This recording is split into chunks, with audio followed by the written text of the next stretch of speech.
सोनिया की शादी जिस परिवार में होने जा रही थी वहाँ पर सब लोग ज्यादातर आलू की सब्जी ही खाते थे। ये बात सोनिया को शादी से पहले ही पता चल गई थी।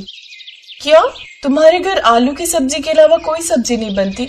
ये तो बहुत चौंकाने वाली बात है। और रेस्टोरेंट पर जाते हो तब वहाँ पर क्या खाते हो? वहाँ पर भी हम लोग ज्यादातर दम आलू, जीरा आलू फ्राई, आलू का रायता या फिर बहुत हुआ तो पनीर की सब्जी खा लेते हैं। बाकी दाल और हरी सब्जियां तो कोई भी नहीं खाता। और माँ जी? माँ तो पनीर भी नहीं खाती है, सिर्फ आलू खाती है। उनके सामने तो कोई और सब्जी आ जाए तो वो साफ मना कर देती है। अच्छा, पर मुझे तो हरी सब्जियां, दाल, राजमा, छोले इस तरह की चीज बहुत पसंद है। अच्छा, चावल तो खाते होंगे ना? नहीं, चावल भी कोई नहीं खाता, सिर्फ आलू की सब्जी और चपाती और कुछ नहीं। राहुल की बातें सुनकर सोनिया परेशान हो गई। अब सोनिया राहुल से प्यार करती थी, इसलिए वो उसे छोड़ भी नहीं सकती थी। सोनिया ने शादी के लिए हाँ कह दी। सोनिया, तेरे ससुराल से पहली बार सारे रिश्तेदार तुझे देखने के लिए आ रहे हैं और तूने खाने में सिर्फ आलू की चीजें बनवाई हैं। मम्मी, राहुल की फैमिली में आलू के सिवा कोई चीज नहीं खाई जाती। सोनिया, ये तो बहुत अजीब बात है। तुम्हारे ससुराल में आलू की सब्जी के अलावा कोई और सब्जी नहीं बनती है। हमारे घर तो टिंडे, तोरी, लौकी, करेला, भिंडी, न जाने क्या क्या तुम्हारी माँ बनाती रहती है। और तुम्हें तो हरी सब्जियां, दालें बहुत पसंद है। पता नहीं तूने कैसा लड़का ढूंढा है सोनिया, जिसकी फैमिली में कोई कुछ खाता ही नहीं है। कैसे रहेगी तू वहाँ? तभी सोनिया के सास ससुर, जेठ जेठानी वगैरह सब आ जाते हैं। अरे वाह, हमारी होने वाली बहू को पता था कि हम खाली आलू की सब्जी खाते हैं। माँ जी, राहुल ने बताया होगा ना, सोनिया, दम आलू बहुत स्वाद बने। खाना बहुत स्वाद बना है बेटा, बिल्कुल हमारी पसंद का खाना है जैसा हम खाते हैं। बस अब जल्दी से तुम हमारे घर में बहू बनकर आ जाओ, फिर ऐसी ही बढ़िया बढ़िया आलू की सब्जी बनाकर खिलाना। सोनिया ने इशारों में सिर तो हिला दिया, पर वो परेशान हो रही थी कि सब कैसे मैनेज करेगी। जब शादी तय हो गई तो सोनिया की बुआ शादी से कुछ दिन पहले आ गई। सोनिया अपनी बुआ के बहुत करीब थी और उसकी बुआ भी सोनिया से बहुत लगाव रखती थी। सोनिया की बुआ बहुत समझदार भी थी। उन्होंने देखा शादी तय होने के बाद भी सोनिया थोड़ी सी उदास है, तो उन्होंने उससे उदासी का कारण पूछा। तो सोनिया ने उन्हें सारी बात बताई। अच्छा, तो ये बात है, तू फिक्र मत कर, मैं कोई ना कोई तरीका निकाल ही लूंगी तेरे ससुराल वालों को सब कुछ खिलाने का। तू सारी टेंशन अपनी बुआ पर डाल दे, तेरी बुआ कोई ना कोई रास्ता ढूंढ ही लेगी। मुझे बस सोचने दे थोड़ा। काफी देर सोचने के बाद बुआ को एक आइडिया आया। मिल गया आइडिया। क्या बुआ, क्या आइडिया मिला? जल्दी बताओ ना बुआ। देख, मेरी बात ध्यान से सुन। आप सब भी यही सोच रहे हैं ना कि आखिर सोनिया की बुआ ने उसे क्या सलाह दी होगी, क्या तरकीब सुझाई होगी। चलिए हम आपको बताते हैं आगे की कहानी में। अब सोनिया बेफिक्र थी। धूमधाम से उसकी शादी होती है। शादी के बाद सोनिया अपने ससुराल पहुंचती है। अगले दिन सोनिया की पहली रसोई थी। सोनिया की सास ने उसे आलू का हलवा बनाने के लिए कहा था। सोनिया बहू, सबके लिए आलू का हलवा बना लो। माँ जी, मैं पहली रसोई में हलवा नहीं बना सकती। हलवा नहीं बना सकती हो? मैंने भी अपनी शादी के बाद पहली रसोई में आलू का हलवा ही बनाया था। मैं जरूर बना देती अगर मैंने मन्नत ना ली होती। मन्नत? तुमने कौन सी मन्नत ली हुई है जिसमें तुम शादी के बाद पहली बार हलवा नहीं बना सकती? हाँ बहू, बताओ कौन सी मन्नत ली हुई है। माँ जी, वो शादी से पहले हमारे एक बहुत पहुंचे हुए पंडित जी हैं। उन्होंने मुझे कहा था कि मैं अपनी शादीशुदा जिंदगी अगर सुख शांति से बिताना चाहती हूँ तो मुझे एक प्रण लेना होगा। अब राहुल से मैं बहुत प्यार करती थी, मुझे उन्हीं से शादी करनी थी, इसलिए मैंने पंडित जी के कहने पर एक प्रण लिया था कि शादी के बाद 1 महीने तक मेरे ससुराल में सिर्फ आलू का अचार ही बनेगा और मेरे सारे ससुराल वाले सिर्फ आलू के अचार के साथ ही रोटी खाएंगे, इसके अलावा कुछ नहीं बनेगा। माँ जी, बस 1 महीने की तो बात है, आप सब मेरे लिए 1 महीने तक सिर्फ आलू का अचार खाकर नहीं रह सकते क्या? तुम्हें पहले हमसे पूछना चाहिए था ना, तुमने ऐसा प्रण क्यों लिया? तभी राहुल भी आ जाता है।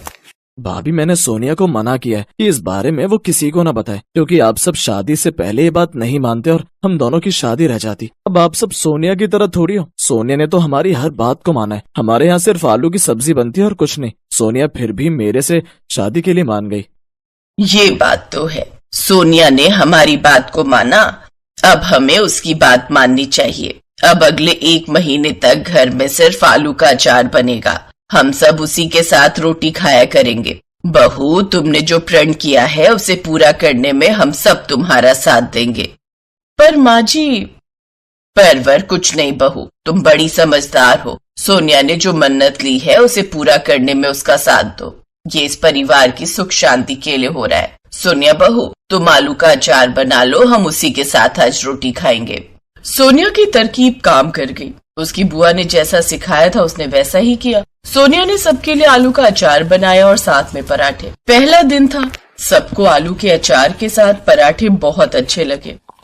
मजा आ गया बहू, बहुत स्वाद आलू का अचार बनाया है तुमने। वैसे कुछ भी कहो बहू, अगर चाहती है हम 1 महीने तक आलू का अचार खाएं तो कहीं ना कहीं हमारे लिए सही भी है, क्योंकि हम सब तो वैसे भी आलू ही खाते हैं, तो आराम से 1 महीना आलू का अचार खाकर रह सकते हैं। यही मैं बड़ी बहू को समझा रही थी। अब दोपहर में फिर से जब खाना बना तो वही आलू का अचार और रोटी। सबने सोनिया की तरफ देखा और चुपचाप आलू का अचार और रोटी खा ली। रात में फिर से वही था। अगले दिन जेठानी उठी तो सोनिया रसोई में आलू का अचार बना रही थी। सोनिया, आलू के पराठे तो बन सकते होंगे ना, या फिर थोड़ा सा आलू का रायता बना ले। नहीं भाभी, ये सब नहीं बन सकता, सिर्फ आलू का अचार बन सकता है, आलू की कोई और चीज नहीं। सॉरी भाभी, अगर आप कहो तो मैं प्रण तोड़ देती हूँ। तभी सोनिया की सास आ गई। कैसी बातें कर रही हो सोनिया बहू, तुम अपना प्रण क्यों तोड़ोगी? बड़ी बहू, मैंने कहा था कि 1 महीने तक रुक जाओ। सोनिया अगर आलू के अचार के साथ रोटी दे रही है तो उसमें हर्ज ही क्या है? सोनिया की जेठानी मुंह बनाती हुई चली गई। शाम को जब राहुल ऑफिस से आया तब सोनिया ने उसे थैंक यू बोला। थैंक यू राहुल, अगर आप ना होते तो ये सब कभी ना होता। आप हो तो मैं ये सब कर पा रही हूँ। सोनिया, इसमें थैंक यू की कोई बात नहीं है। तुम मेरी पत्नी हो, मैं तुम्हारे हर सुख दुख का साथी हूँ। अगर किसी बात से तुम्हें परेशानी हो रही है तो उससे निकलने में मैं ही तो तुम्हारी मदद करूंगा ना। पति हूँ तुम्हारा, इतना तो मेरा फर्ज बनता है। कुछ दिन तो बीत गए। घर में सबने आलू का अचार और रोटी खाई, पर अब धीरे धीरे सब थक गए थे। रोजाना तीनों टाइम बस आलू का अचार और रोटी ही बनती थी, जिससे घर में सब बोर हो गए और धीरे धीरे तबीयत पर असर पड़ने लगा। माँ, सोनिया की एक ऐसी शर्त है, आपको पता भी है मुझे कितना एसिड बनने लगा है, कितना पेट में दर्द रहने लगा है। जब देखो तब आलू का अचार। अरे आलू की कोई और चीज भी बना लिया करो माँ। नहीं, ये तो अपनी नई बहू के प्रण को पूरा करने में लगी हुई है। पता नहीं कौन सी मन्नत है ये उसकी कि बस आलू का अचार ही बनेगा 1 महीने तक। और भी तो इतनी सारी चीजें हैं खाने की, वो सब छूट गई हैं। तभी सोनिया और राहुल आ जाते हैं। अब सोनिया सच बताती है। आपने सही कहा भाभी, और भी तो चीजें हैं खाने की, तो बस आलू ही क्यों खाना? सच तो ये है, मैंने कोई मन्नत नहीं ली थी, मेरा कोई प्रण नहीं था। मैं आप सबको सिर्फ यही बताना चाहती थी कि जैसे आप लोग सिर्फ आलू खाते हो, तो क्या आपने कभी सोचा है कि मैं इस घर में कैसे रहती, जबकि मुझे तो हरी सब्जियां, दालें, ये सब खाने की आदत है। मैं तो पागल हो जाती। आप सबको तो मैंने 1 महीने के लिए आलू का अचार खाने के लिए कहा था, और आप सब 1 हफ्ते में ही थक गए। मुझे तो पूरी जिंदगी यहाँ बितानी है, तो मैं सिर्फ आलू से बनी चीजें खाकर कैसे जी पाऊंगी? हर चीज एक लिमिट में खानी चाहिए। बाकी सब सब्जियों और दालों में भी पौष्टिक तत्व होते हैं, वो आप सबको कैसे मिलेंगे जब आपके भोजन में हरी सब्जियां और दालें भी शामिल नहीं होगी? पनीर आप लेते हो बिल्कुल थोड़ी मात्रा में, जिसका कोई बेनिफिट नहीं। आप सबको पता है हर समय आप लोगों को गैस क्यों बनती है? क्योंकि आप लोग आलू खाते हो, और आलू भी ज्यादा मात्रा में खाना नुकसानदायक होता है। मैं नहीं खा पाऊंगी पूरी जिंदगी सिर्फ आलू और आलू से बनी चीजें। यहाँ तक कि आप लोग चावल भी नहीं खाते हो, सोचिए मैं कैसे रहूंगी। सोनिया की बात सबको समझ आ गई। सबको अपनी गलती का एहसास था। उस दिन के बाद घर में सब कुछ बनना शुरू हो गया। हरी सब्जी, पनीर, दालें, छोले, राजमा, सब कुछ बनता था। सोनिया अपनी बुआ को थैंक यू बोलती है, क्योंकि उन्होंने ही तो ये आइडिया दिया था, जिसकी वजह से सोनिया की सबसे बड़ी परेशानी दूर हो गई। बीना और चंदर आजादपुर मंडी में साफ सफाई और मेहनत मजदूरी करके अपना पेट पालते थे। शादी के तकरीबन 2 साल बाद बीना गर्भवती हुई। दोनों ही पति पत्नी इस बात से बहुत खुश थे और बेसब्री से नए मेहमान के आने का इंतजार कर रहे थे। लेकिन होनी को शायद कुछ और मंजूर था। एक शाम जब दोनों काम से घर लौट रहे थे तो रास्ते में रेल पटरी क्रॉस करते वक्त चंदर का पैर पटरी में फंस गया। अरे अरे ये मेरा पैर, अरे ये क्या हो गया जी? जल्दी जल्दी पैर निकालने की कोशिश कीजिए। कोशिश तो कर रहा हूँ बीना, लेकिन ये निकल ही नहीं रहा। बीना भी उसकी मदद करने की कोशिश करती है, लेकिन उसका पैर बाहर नहीं निकल पाता। तभी उन्हें ट्रेन की आवाज आती है। जल्दी कीजिए जी, ट्रेन आ रही है।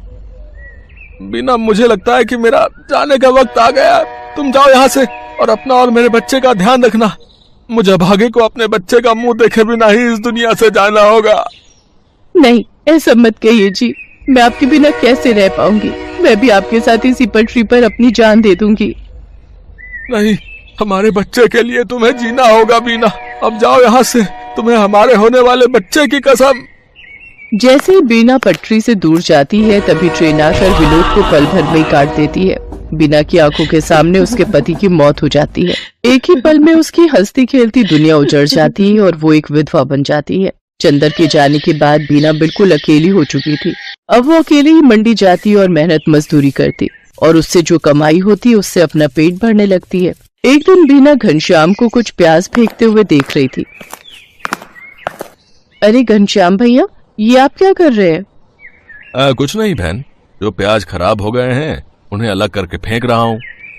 भैया, अगर आपको कोई प्रॉब्लम ना हो तो जो प्याज आप फेंक रहे हो वो आप मुझे दे दो, वो मुझ गरीब के काम आ जाएंगे। लेकिन बीना बहन, इन आधे सड़े गले प्याजों का आखिर तुम क्या करोगी? वो मैं आपको बाद में बताऊंगी। फिलहाल आप ये खराब प्याज मुझे दे दीजिए।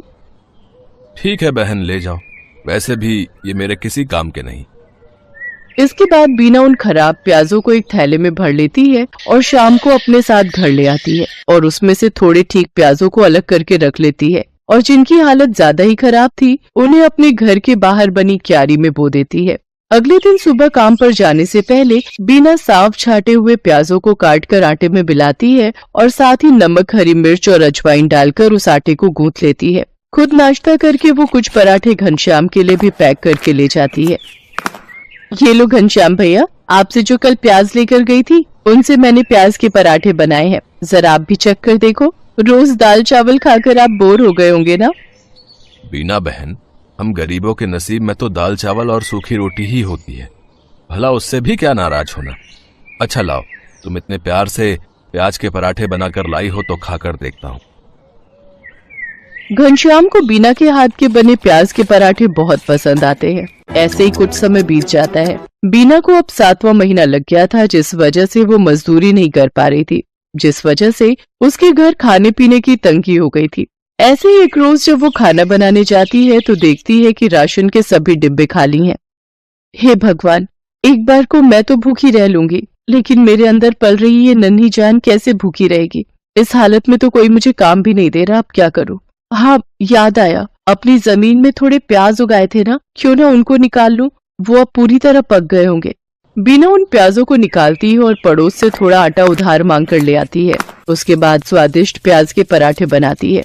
उसके पराठों की खुशबू को सूंघते हुए उसकी पड़ोसन आरती वहाँ पहुँच जाती है। अरे वाह बीना, तेरे घर से तो बड़ी ही अच्छी खुशबू आ रही है। आखिर क्या बनाया है तूने? कुछ नहीं बहन, ये प्याज के पराठे बनाए हैं। लो, तुम भी खाकर बताओ कैसे बने हैं। वाह वाह वाह, क्या स्वाद है बीना तेरे हाथों में। अरे इतने अच्छे पराठे तो ढाबे वाला भी नहीं बना पाता। मैं तो कहती हूँ तू प्याज के पराठे का एक ठेला लगाकर बेच और पैसे कमा। जब ऊपर वाले ने तुझे इस हुनर से नवाजा है कि तू इतना अच्छा खाना बना लेती है, तो इसका फायदा उठा। उसकी बात बीना को सही लगी और वो मदद के लिए घनश्याम के पास जाती है। घनश्याम के पास एक पुराना ठेला था जिस पर वो गलियों में जाकर प्याज बेचता था, लेकिन जब उसने मंडी में खुद की दुकान ले ली तब से वो ठेला बेकार ही खड़ा रहता था। घनश्याम वो ठेला बीना को देने के लिए तैयार हो जाता है। घनश्याम शाम को अपना पुराना ठेला लेकर बीना के घर पहुंचता है। ये लो बीना बहन, इसकी मरम्मत मैंने करवा दी है, अब तुम इसका इस्तेमाल कर सकती हो। आपका बहुत बहुत शुक्रिया घनश्याम भैया, आपका ये एहसान मैं कभी नहीं भूलूंगी। अगले दिन सुबह जल्दी उठकर बीना सारी तैयारी कर लेती है और मंडी में जाकर अपने प्याज के पराठों का ठेला लगा लेती है। लेकिन काफी देर तक जब कोई ग्राहक नहीं आता तो वो सोचती है, हे भगवान, दिन ढलने को आ गया लेकिन अभी तक एक भी ग्राहक नहीं आया। अगर ऐसे ही चलता रहा तो मैं अपने होने वाले बच्चे को क्या खिलाऊंगी? लगता है अब बिजनेस चलाने के लिए कोई तरकीब लगानी होगी। एक काम करती हूँ, कम दाम करके बेचती हूँ। एक बार मेरे पराठों का स्वाद सबकी जुबान पर चढ़ गया तो वो कहीं और जा ही नहीं पाएगा। इतना सोचकर बीना आधे दाम में प्याज के पराठे बेचने लगती है। कम दाम में बहुत सारे लोग बीना के पराठे खाने लगे। कुछ दिन बीना ने सबको कम दाम पर ही पराठे बेचे, लेकिन फिर जब उसके ग्राहक बढ़ गए तो उसने रेट बढ़ा दिए। लेकिन तब तक वो पूरी मंडी में प्याज के पराठों वाली के नाम से मशहूर हो चुकी थी। कुछ ही दिनों में उसकी अच्छी खासी कमाई होने लगी थी। वो भगवान के आगे हाथ जोड़कर बोलती है, हे भगवान, तेरी कृपा से और कुछ अच्छे लोगों की मदद से मेरा काम बहुत अच्छा चल पड़ा है और मैं अच्छी खासी कमाई कर लेती हूँ। बस मुझ पर ऐसी अपनी कृपा दृष्टि रखना ताकि मैं अपने बच्चे को एक अच्छी जिंदगी दे सकूं। कुछ ही दिनों में बीना खुद का ढाबा खोल लेती है। अब उसकी खूब अच्छी कमाई होने लगी थी। उसका काम और बढ़ गया था, इसलिए उसने अपनी मदद के लिए 2 लाचार औरतों को रख लिया था। बीना की डिलीवरी का समय भी आ गया और उसने एक बेटे को जन्म दिया। महीने भर का रेस्ट लेने के बाद वो वापस काम पर जाने लगी और अपने साथ अपने बच्चे को भी ले जाती। अब वो काम संभालने के साथ साथ अपने बच्चे की भी अच्छी परवरिश करने लगी और खुशी खुशी उसके साथ रहने लगी। इस वीडियो को लाइक करें, हमारे चैनल को सब्सक्राइब करें, बेल आइकन जरूर प्रेस करें हमारी न्यू वीडियो सबसे पहले देखने के लिए।